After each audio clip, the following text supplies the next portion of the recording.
So, ladies and gentlemen, please welcome Shri Bhagwan Manji.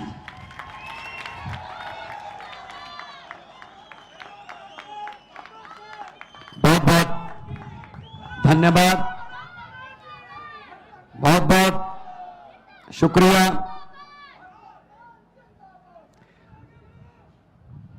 ಕರ್ನಾಟಕದ ಜನತೆಗೆ ನಮಸ್ಕಾರ ನಮಸ್ಕಾರ ನಮಸ್ಕಾರ।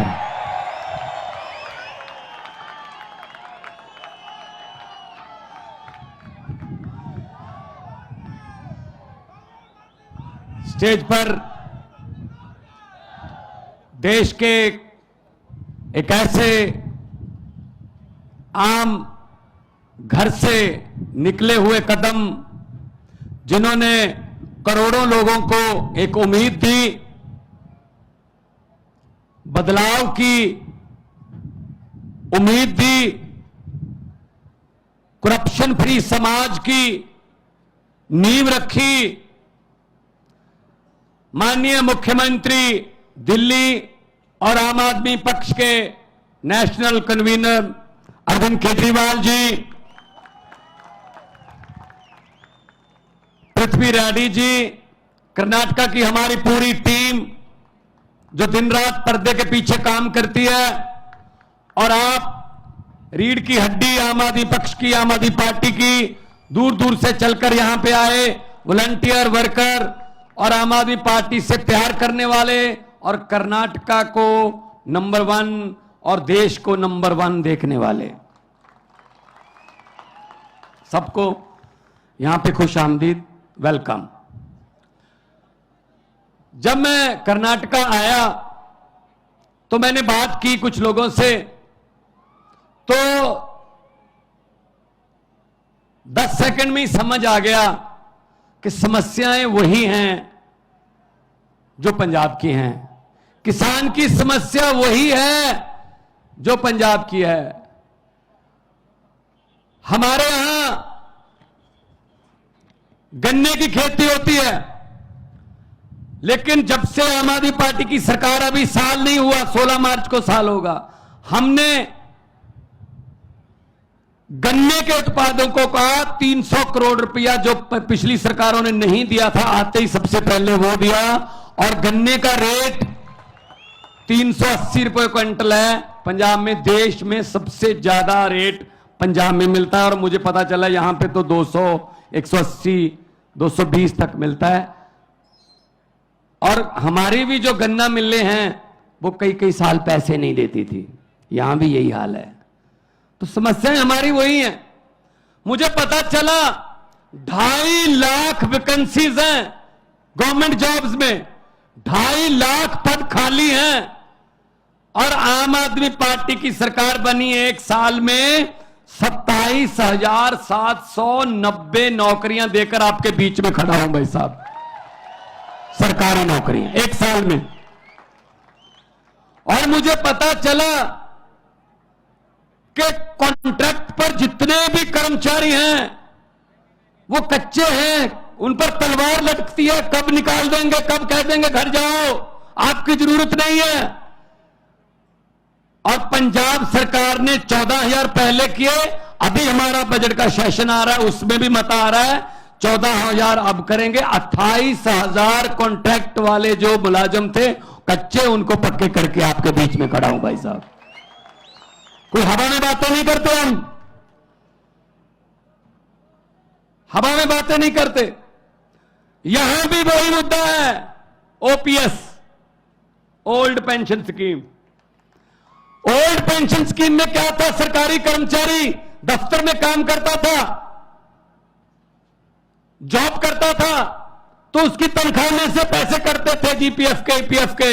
जब वो रिटायर हो जाता था तब उसको इकट्ठे पैसे मिल जाते थे, वो अपना घर बना लेता था, अपने बेटे बेटियों का किसी का भी कोई गिफ्ट दे देता था, तो उसकी जिंदगी आराम से निकलती थी। अब क्या कर रहे हैं भाई साहब,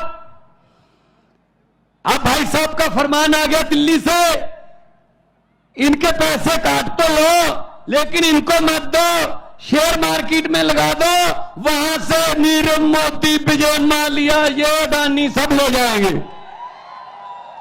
और जब तक आप रिटायर होंगे आपको कहा जाएगा बहुत बहुत धन्यवाद, आपने बहुत अच्छी सरकारी नौकरी की, पेंशन तो आपकी नीरव मोदी ले गया और अंबानी ले गया। ये न्यू पेंशन स्कीम है उनकी, that's called new pension scheme. तो हम ओपीएस को हमने अपने पहले नोटिफिकेशन जारी किया, अब हमने कैबिनेट में इसको लाग लेके आए हैं। हम केंद्र के साथ लड़ाई लड़ेंगे कि हमारा पैसा वापस दो, 18,000 करोड़ हमारा जो पेंशन का old pension new pension scheme का जो इन्होंने रखा है वो वापस लेने के लिए हम लड़ाई लड़ेंगे, मुलाजमों के साथ लड़ाई लड़ेंगे। तो ये तो इनके कारनामे हैं, हम हवा में बात नहीं करते। अरविंद केजरीवाल जी ने कहा दिल्ली में मैं बिजली फ्री कर दूंगा, अरविंद केजरीवाल जी ने कहा मैं स्कूल अच्छे बना दूंगा। तो मजाक कर रहे थे ये लोग, ऐसे कैसे हो सकता है? जब स्कूल अच्छे बनने शुरू हुए, धीरे धीरे स्कूलों में टीचर्स जो हैं उनको विदेशों में ट्रेनिंग देकर धीरे धीरे बच्चों का रिकॉर्ड, बच्चों का पास प्रतिशत बढ़ता गया। आज दिल्ली के स्कूलों का पास प्रतिशत प्राइवेट स्कूलों से ज्यादा है, 99.7% है जी। मैं तब पंजाब में अभी चुनाव नहीं हुए थे, मैं 2014 से एमपी था, 2019 में भी एमपी था, तो मैं दिल्ली रहता था जब पार्लियामेंट होती थी। सच मानिए मेरे पास दिल्ली के लोग आते थे, जब कोई पार्लियामेंट में काम करते हैं, जब पार्लियामेंट की कोई गाड़ी चलाता है, जब कोई मिल गया, वैसे उनको पता चल गया भगवंत मान का घर है, तो मेरे पास प्राइवेट स्कूल में एडमिशन के लिए सिफारिश नहीं आती थी। वो कहते थे जी दिल्ली के किसी सरकारी स्कूल में एडमिशन करवा दो, बच्चे की जिंदगी सुधर जाएगी। ये किया अरविंद केजरीवाल जी ने, ये किया मनीष सिसोदिया जी ने। बदले में क्या किया? मनीष सिसोदिया को गिरफ्तार कर लो, स्कूल क्यों बना रहा है? अगर स्कूल बन गए तो देश के नौजवान शिक्षित हो जाएंगे, शिक्षित हो गए तो उनको समझ आ जाएगी कि वोट जो है उसकी कीमत होती है। उनको पता चल जाएगा कि वोट नफरत के नाम पर नहीं, विकास के नाम पर डाला जाता है। इसीलिए वो कहते हैं कि मनीष सिसोदिया को अंदर कर दो। अस्पताल बनाए, मुफ्त इलाज होता है दिल्ली में, चाहे आपने पैरासीटामोल से लेकर बड़े बड़े इलाज 40 लाख तक के ऑपरेशन मुफ्त होते हैं भाई साहब दिल्ली में। इन्होंने कहा क्यों, ऐसा क्यों होता है भाई, लोगों को मरने दो, ऐसा नहीं हो सकता। तो सुरेंद्र जैन को अंदर कर दो जिसने हॉस्पिटल बनाए। ये इनके काम चल रहे हैं। शाखाओं के हम वो पत्ते नहीं जो शाख से झड़ जाएं। आंधियों को जरा बोल दो अपनी औकात में रहें। ऐसे हम पर ईडी सीबीआई ये डालकर आप डरा नहीं सकते हमें, आप डरा नहीं सकते हमें। हम किसी और मिट्टी के बने हुए हैं भाई साहब। और मुझे खुशी, पृथ्वी रेड्डी जी ने मुझे बताया कि देवनागरी में सभी के खातों में 15-15 लाख आ गया है। आया नहीं? आप तो कह रहे थे आ गया सर, हमारे भी नहीं आया जी। 15 लाख की बात छोड़ दो, जो हमारे घर में 2-4 हजार रुपया पड़ा था इमरजेंसी के लिए, नोटबंदी करके वो भी निकलवा के ले गए भाई साहब। ये चल रहा है, अब ये चल रहा है। तो इसलिए हम आए हैं आपके पास। अगर आम आदमी पार्टी को मौका मिलेगा, आम आदमी को मौका मिलेगा। जैसे पंजाब में हमने आते ही करप्शन के लिए, रिश्वत खोरी के खिलाफ एक हेल्पलाइन नंबर जारी किया। भाई साहब बड़े बड़े मंत्री जो बड़े बड़े पदों पर थे आज जेल की हवा खा रहे हैं। पंजाब में जाकर देखिए या पूछिए, अखबार पढ़ लीजिए, गूगल पे आप सर्च कर लीजिए। एक मंत्री ऐसा आया है हमारे पास जो कांग्रेस के समय मंत्री था, इंडस्ट्री मिनिस्टर था, उसके घर पे छापा मारा। बाकी चीजें तो चलो मिलेंगी, कोई रजिस्ट्रियां, कुछ कोई बैंक के लॉकर, ये वो। उसके घर से 2 नोट गिनने वाली मशीनें भी मिली हैं भाई साहब। ये नोट गिनने वाली मशीनें आम घर में रखता है कोई?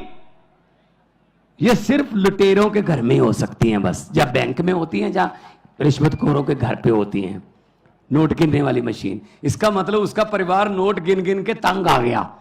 उसके परिवार ने कहा जी हमसे हर रोज नहीं गिने जाते, मशीन मंगवा लो।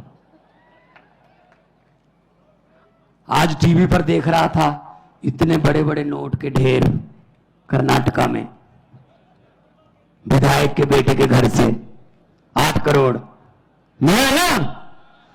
किसका पैसा है वो? किसका पैसा है? टैक्स देते हैं, तुम्हारा पैसा है, जनता का पैसा है वो। हम टैक्स देते हैं। कुछ लोग सोच रहे होंगे भगवंत मान ये क्या कह रहा है, हम कब टैक्स देते हैं? भाई साहब टैक्स देते हो, आपको पता नहीं चलता। सुबह उठते हैं, चाय बनानी है, सिलेंडर का गैस का चूल्हा जलाना है, आपने लाइटर ऑन किया, टैक्स शुरू, गैस पे टैक्स है। चाय पत्ती डाली टैक्स, चीनी डाली टैक्स, दूध डाला टैक्स, उसके बाद फोन किया टैक्स, बेने डोसा खाया टैक्स, मक्खन पे भी है।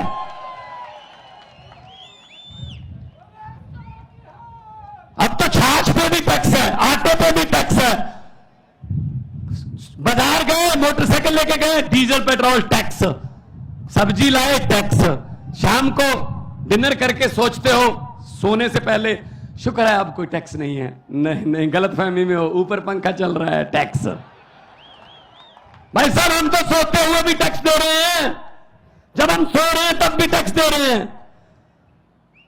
तो इनके बेटों के घर से 8-8 करोड़ के पैसे मिलते हैं। 8 करोड़ तो वैसे एक छोटी सी झांकी है। तो ये चीजें खत्म करनी है तो सफाई करनी पड़ेगी। और सफाई के लिए कौन सा यंत्र यूज होता है? झाड़ू। झाड़ू चलेगा। इन भ्रष्टाचारियों को मैं कहना चाहता हूं कि जितने मर्जी इकट्ठे कर लो पैसे, हीरे, मोती, मगर ख्याल इतना रहे कफन पे जेब नहीं होती। सब कुछ यही रह जाता है भाई साहब। गरीब की बद्दुआ मत लो। गरीब की बद्दुआ परमात्मा की दरगाह एक ही बात है, सीधी बात है। तो ये चल रहा है हमारे देश में। और वो आते हैं तरह तरह की बातें सुना के चले जाते हैं, तरह तरह की बातें। एक गांव था, वहां पे भैंसें चोरी होने लगी। गांव में अचानक से दूध देने वाली भैंसें किसानों की चोरी होने लगी। कभी एक भैंस चोरी होगी रात को, एक दिन 2 भैंसें चोरी हो गई, 3 भैंसें चोरी हो गई रातों रात। तो गांव वाले, एक साधु संत था, गांव में रहता था बाहर, उसके पास गए, संत जी हमारी तो भैंसें चोरी होने लगी हैं, कोई उपाय बताइए, बताइए क्या करें, कौन चोरी कर रहा है। तो संत महात्मा ने कहा एक चद्दर ओढ़ लेना ऊपर, चारों कोने पकड़ के 4 आदमी खड़े हो जाना और पूरे गांव को चद्दर के नीचे से ऐसे बोल देना कि वो नीचे से चले जाएं, गुजर जाएं नीचे से। तो जिसने भैंस चोरी की होगी वो जैसे ही चद्दर के नीचे से गुजरेगा वो मर जाएगा। भाई साहब अनाउंसमेंट कर दी, चद्दर ओढ़कर 4 आदमी खड़े हो गए। सारा गांव चद्दर के नीचे से जा रहा है, जा रहा है, जा रहा है, पूरा गांव निकल गया चद्दर के नीचे से, कोई नहीं मरा। तो साधु संत से पूछा सर मरा ही नहीं कोई? तो साधु ने कहा जो चोरी करते हैं उनको तो चद्दर पकड़ा रखी थी, मरेगा कैसे? वो तो निकले नहीं चद्दर के नीचे से। तो भाई साहब चोरों को तो चद्दर पकड़ा रखी है देश की, और चोर ढूंढ रहे हैं अपने आप में से हम। ये बीजेपी, कांग्रेस, जेडीएस, ये सब चोर हैं, सब चोर हैं। ये इनको निकालो बाहर, इनको जनतंत्र से इनको निकालो बाहर, उसके बाद पकड़ेंगे इनको कि कितना किसने नुकसान किया। अभी मुझे पत्रकार पूछ रहे थे ये करप्शन से, भ्रष्टाचार से देश का कितना नुकसान हो गया होगा। मैंने कहा जी ये वो वाली बात है, एक दुकान में चोरी हो गई, कोई दुकान थी छोटी सी कोई पंसारी की, चोरी हो गई। तो अगले दिन गांव के लोगों को पता चला चोरी हो गई। उस गांव में जो दुकानदार है उसके पास अफसोस करने के लिए आने लगे।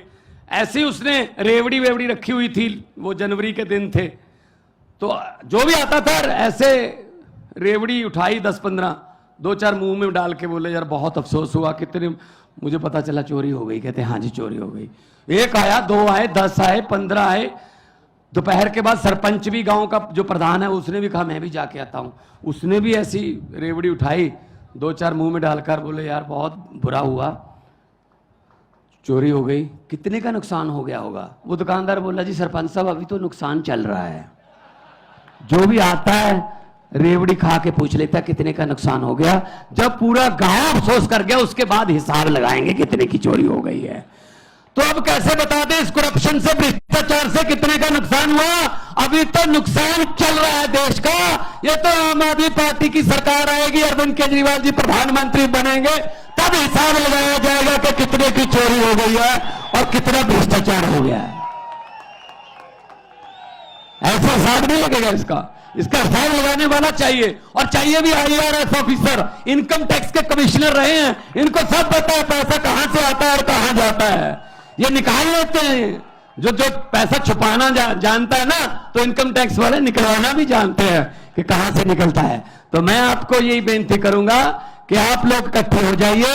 जब लोग इकट्ठे हो जाते हैं, तो जब लोगों की आंधी तूफान बन जाता है, तो बड़े बड़े पेड़ जड़ से उखड़ के जो है उखाड़ के दो फेंक देते हैं, जैसे पंजाब में फेंके हैं। हम आपके साथ हैं। शहीदों की धरती भगत सिंह और सुखदेव, और मैं उधम सिंह करतार सिंह सराभा की धरती से आया हूं। कर्नाटका भी वीरों की धरती है। हम लोगों ने देश के लिए, आजादी के लिए हमारे पुरखों ने अपनी कुर्बानियां दी हैं। इस आजादी को हम ऐसे किसी 2-4 परिवारों को सौंपने वाले नहीं हैं। ये देश किसी के बाप की जागीर नहीं है, ये 130 करोड़ लोगों का देश है। बहुत बहुत धन्यवाद, बहुत बहुत मेहरबानी। भारत माता की बोलो सोनिहाल। बहुत बहुत धन्यवाद। नमस्कार नमस्कार नमस्कार।